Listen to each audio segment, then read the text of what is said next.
Sharon had always thought she had it all. At 26, she married Peter, the youngest self-made billionaire in the country, known for his charm, sharp wit, and business acumen. With an empire spanning across real estate, tech, and finance, Peter was adored by many. To outsiders, their life seemed like a perfect fairy tale. Lavish dinners, luxury cars, private jets, it was a world she'd never imagined entering. But, deep within the glittering surface of their life, something felt wrong.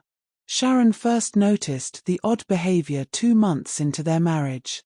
It started innocently enough. Peter would disappear late at night, always claiming he was working on some urgent business deal or that he needed to clear his head. She didn't think much of it at first, given how busy he often was, but soon, the frequency of his late-night trips grew. "What business calls happen at 2 a.m., she once asked jokingly, but Peter brushed it off with a laugh and a casual, "Business never sleeps, love." It wasn't just the strange hours. Peter had an unusual way of avoiding meals at home. Despite hiring the best chefs, he barely touched the fancy dishes prepared for him. Sharon found herself dining alone more often than not. She assumed it was just the stress of his business. But still, something troubled her. One night, after another of Peter's sudden disappearances, Sharon's suspicions deepened. She had been waiting in bed, expecting him to return after his usual meeting, but when hours passed, her curiosity got the better of her. Quietly slipping out of bed, she peeked through the curtains, her heart racing as she spotted him outside. He was pacing by the garden gate, dressed in a dark hoodie, his head low as though hiding. She watched, confused, as he looked around cautiously, and then slipped out of the gate. Intrigued, Sharon quickly grabbed a coat and followed at a distance, her breath catching with each step. It was the first time she had ever tried to trail him. Peter led her through narrow alleys, far from their mansion and the glittering city lights. It was bizarre. Where was he going at this time of night, so far from home? Sharon's heart pounded in her chest as she hid behind a dumpster, watching him as he arrived at what appeared to be an abandoned warehouse. Her stomach turned in anticipation as Peter cautiously pushed open the warehouse door and disappeared inside. She waited, unsure if she should follow. After a few minutes of hesitation, she quietly approached the door. Staring, Sharon's eyes widened in disbelief. The scene before her was unlike anything she could have imagined. In the dim light of the warehouse, Peter knelt beside a massive pile of trash, rotting food, discarded wrappers, and old containers. She gasped softly as she watched him dig through the heap with his bare hands, scooping out filthy remnants and stuffing them into his mouth with disturbing intensity. The sight of her billionaire husband devouring garbage was beyond disturbing. Sharon's hand shot to her mouth to stifle a scream. Her perfect life, the one everyone envied, was unraveling before her eyes in the most unnatural way imaginable. Unable to watch any longer, she quietly retreated and ran back home, her mind spinning with a mixture of confusion and fear. What did I just witness? The question echoed in her mind, but no answers came. By the time she reached their mansion, she could hardly breathe, her legs shaking with shock. The moment she stepped inside, she collapsed onto the sofa, trying to process what she had just seen. There was no way she could confront Peter. Not yet. The next morning, Sharon pretended everything was normal. Peter returned home like nothing had happened, kissed her cheek, and smiled as though the previous night's events were merely a bad dream. She watched him closely during breakfast. He barely touched his plate, just like every other morning. "Did you sleep well?" he asked, his tone casual, but Sharon couldn't shake the image from her mind, the man who lived in luxury, eating filth in secret. "Yes," she stammered, unable to meet his gaze. For the next few days, she tried to act as though nothing was wrong. But the more she tried to forget, the more she became obsessed with finding out why. Why would Peter, a man who could afford the finest meals on earth, indulge in something so grotesque? Late one night, After Peter had fallen asleep, Sharon began searching through his things, determined to find answers. She went through his drawers, his laptop, and anything that might offer a clue to his strange behavior. But there was nothing. He was careful and meticulous. There were no signs of this hidden life he was leading, at least, none that she could find. Yet, Sharon couldn't let it go. She began spying on him regularly, following him discreetly during his nightly escapades. Each time, it was the same, Peter sneaking out to consume trash in secret, his behavior more bizarre with every passing night. Sometimes, he'd pick specific locations, filthy alleys, the back of fast food restaurants, or even dumpsters behind grocery stores. It was like a ritual for him, something he couldn't resist. Her suspicions grew darker. Could this be the source of his wealth? The thought terrified her, but she couldn't dismiss it. Peter's rise to fortune had been rapid, almost too rapid. People whispered about his Gicheroness, his uncanny ability to predict market trends and make flawless investments. But now, Sharon was beginning to wonder if there was something more sinister behind it all. Weeks passed, and Sharon's patience wore thin. She needed to confront him, but how could she ask her husband, the man she loved, why he was secretly eating garbage? The question alone felt absurd, but she knew the truth was festering beneath the surface. One Evie Sharong, while sitting on their balcony overlooking the city skyline, Sharon mustered the courage to finally ask him. "Peter, there's something I've been meaning to talk to you about," she began carefully, her hands trembling. He looked up from his phone, his face calm but unreadable. "What is it?" Her throat tightened, but she forced the words out. "Where do you go at night?" Peter's expression didn't change, but a flicker of something, perhaps alarm, flashed across his eyes. He set down his phone and leaned back in his chair, his gaze piercing hers. "Why do you ask?" he said slowly, his tone cautious. Sharon's heart raced. She couldn't back down now. I've seen you, Peter. I know about the trash." For a moment, there was complete silence between them. Then, Peter's face darkened. Peter's face remained impassive, but his eyes darkened like a storm brewing on the horizon. The tension between them was clear as Sharon's words hung in the air, sharp and biting. She couldn't take them back now, and she didn't want to. She needed the truth, no matter how horrifying it might be. "What do you think you saw, Sharon?" Peter's voice was calm, almost too calm. There was no anger, no outburst. It was the chilling calm before the storm. Sharon's heart pounded in her chest, but she refused to back down. "I saw you, Peter. I saw you sneaking out at night. I followed you, and I know you've been eating trash." The last word came out almost like a whisper, as though saying it too loudly would make it more real. Peter didn't flinch. His face remained unreadable, but something in his posture shifted. Slowly, he rose from his chair and walked to the edge of the balcony, looking out over the city skyline. He was silent for what felt like an eternity, and Sharon's anxiety grew with each passing second. "I didn't want you to find out like this," he finally said, his voice barely above a whisper. There was no denial, no attempt to refute her accusations. His confession, though simple, was like a knife to her heart. Sharon blinked in disbelief, the reality of his words sinking in. "So it's true," she breathed, her voice trembling. You've been eating trash?" Peter turned to face her, his expression solemn. "Yes," he admitted. "But it's not what you think." "What else could it be?" Sharon's voice was edged with frustration and fear. "How could there possibly be an explanation for something like that? You're a billionaire, Peter. Why would you?" "There's more to it than you know," he interrupted, his voice steady but heavy with emotion. "It's not just about eating trash. It's about survival, about wealth, and about power." Sharon stared at him, bewildered. Her mind couldn't make sense of what he was saying. She wanted answers, but the more Peter spoke, the more confused she became. "What are you talking about?" she asked, her voice shaky. "What does any of this have to do with your wealth?"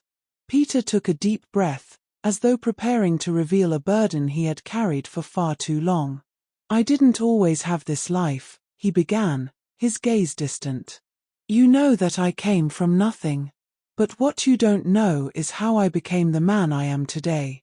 He walked back toward her, his eyes locking onto hers.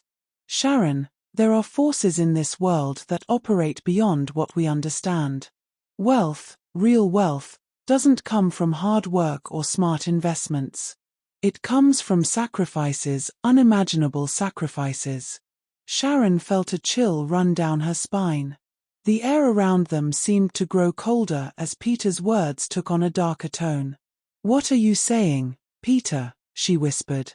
He hesitated for a moment, then continued, "Years ago, before I had anything, I was desperate.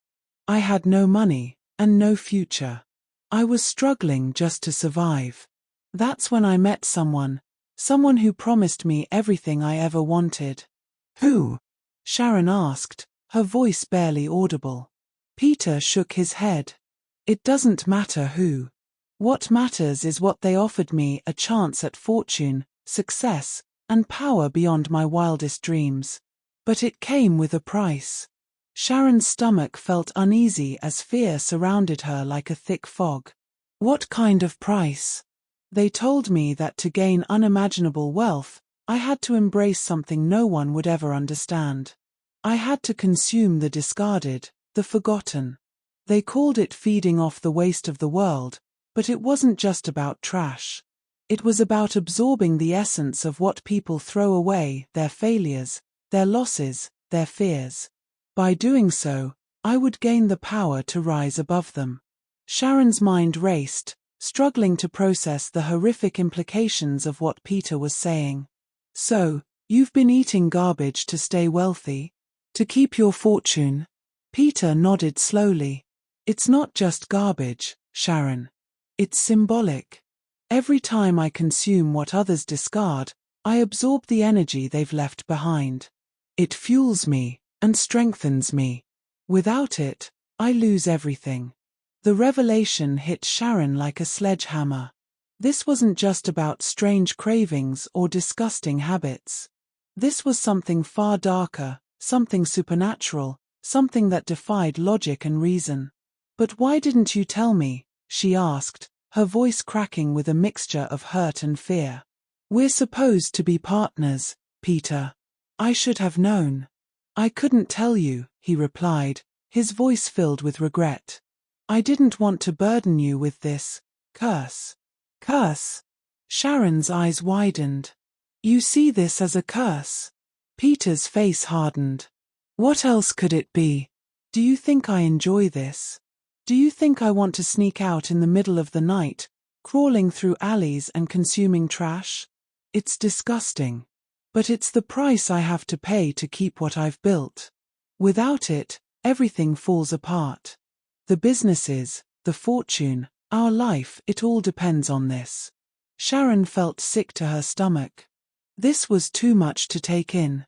The man she thought she knew, the man she loved, had been living a double life, one that involved dark, disturbing rituals she couldn't begin to comprehend.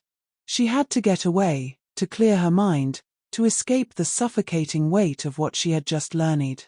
I need to think," she said, rising from her chair and backing away. Her legs felt like they could give out at any moment, but she forced herself to keep moving. Peter's face softened, concern showed in his features. "Sharon, please, don't leave. I can explain more. I can—" "No," she shouted, her voice trembling. "I can't do this right now, Peter. I need time." Without waiting for his response, Sharon turned and hurried back into the house. She felt like the walls were closing in on her as she rushed up the stairs to their bedroom. The world she thought she knew had been shattered in an instant, replaced by a nightmare she couldn't escape. For the next few days, Sharon avoided Peter as much as she could. She locked herself in their room, barely eating, barely sleeping, and trying to come to terms with the horrifying truth. Peter gave her space, but she could feel his presence, always hovering nearby, waiting for the moment she was ready to talk again.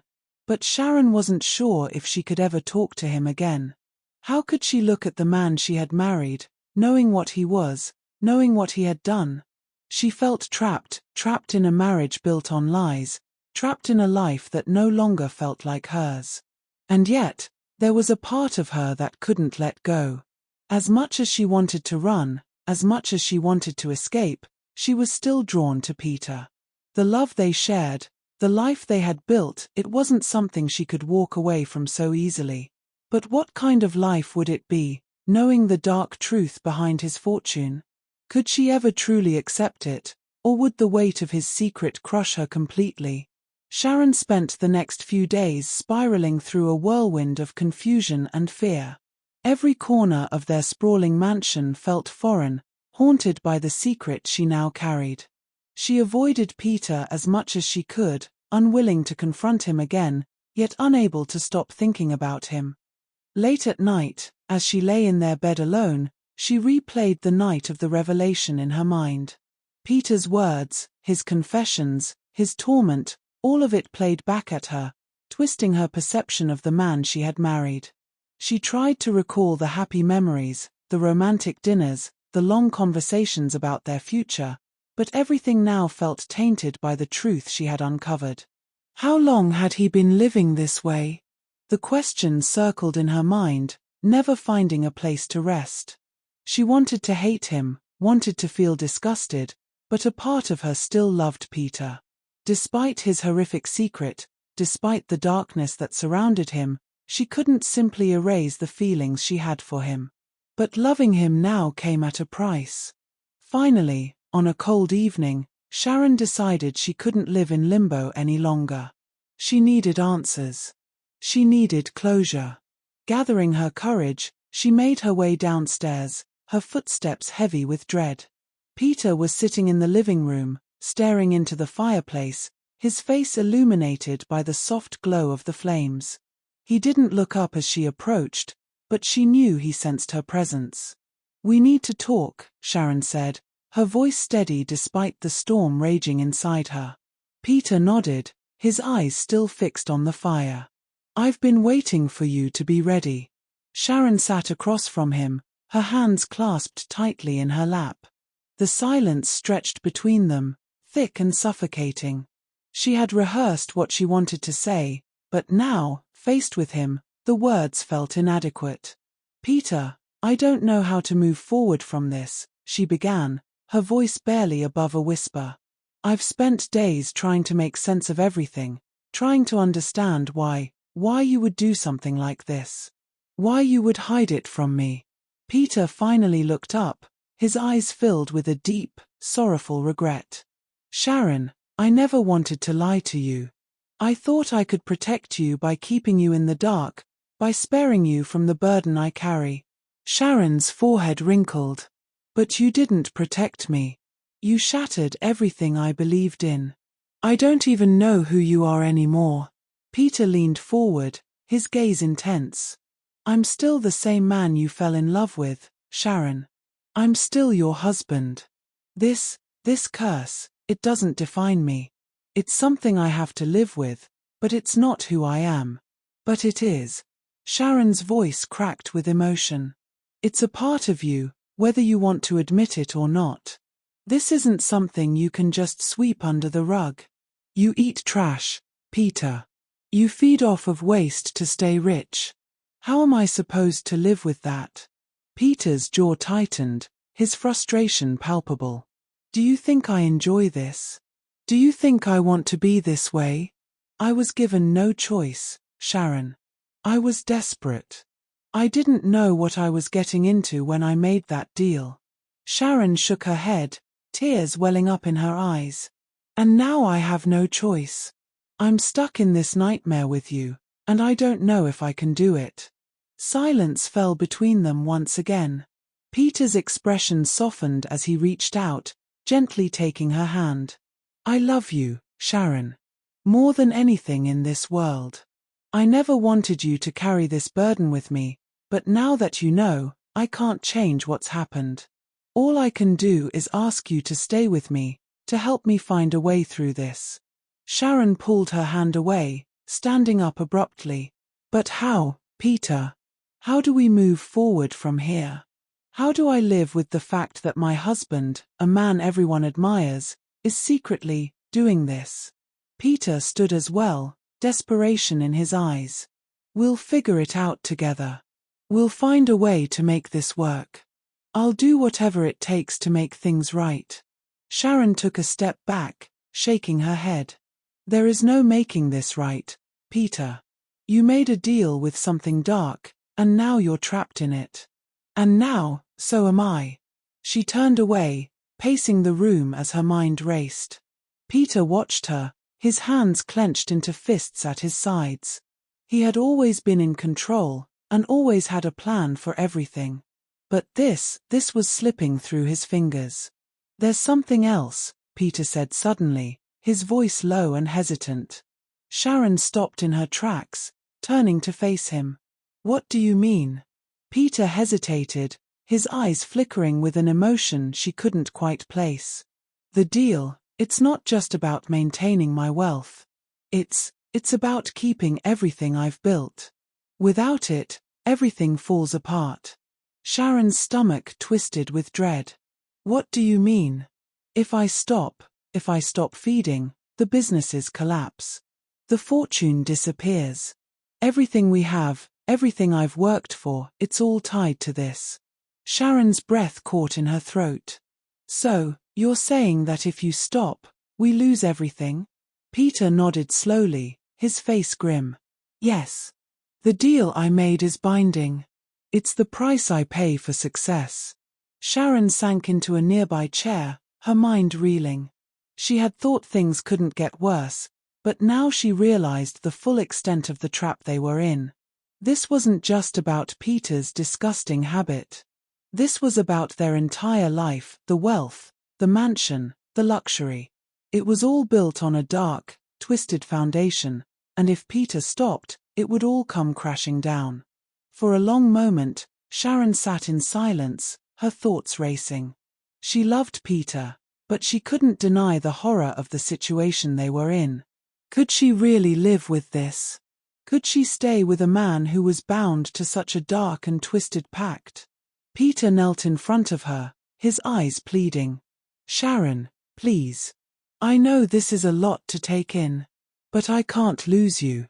I need you by my side. We can figure this out together."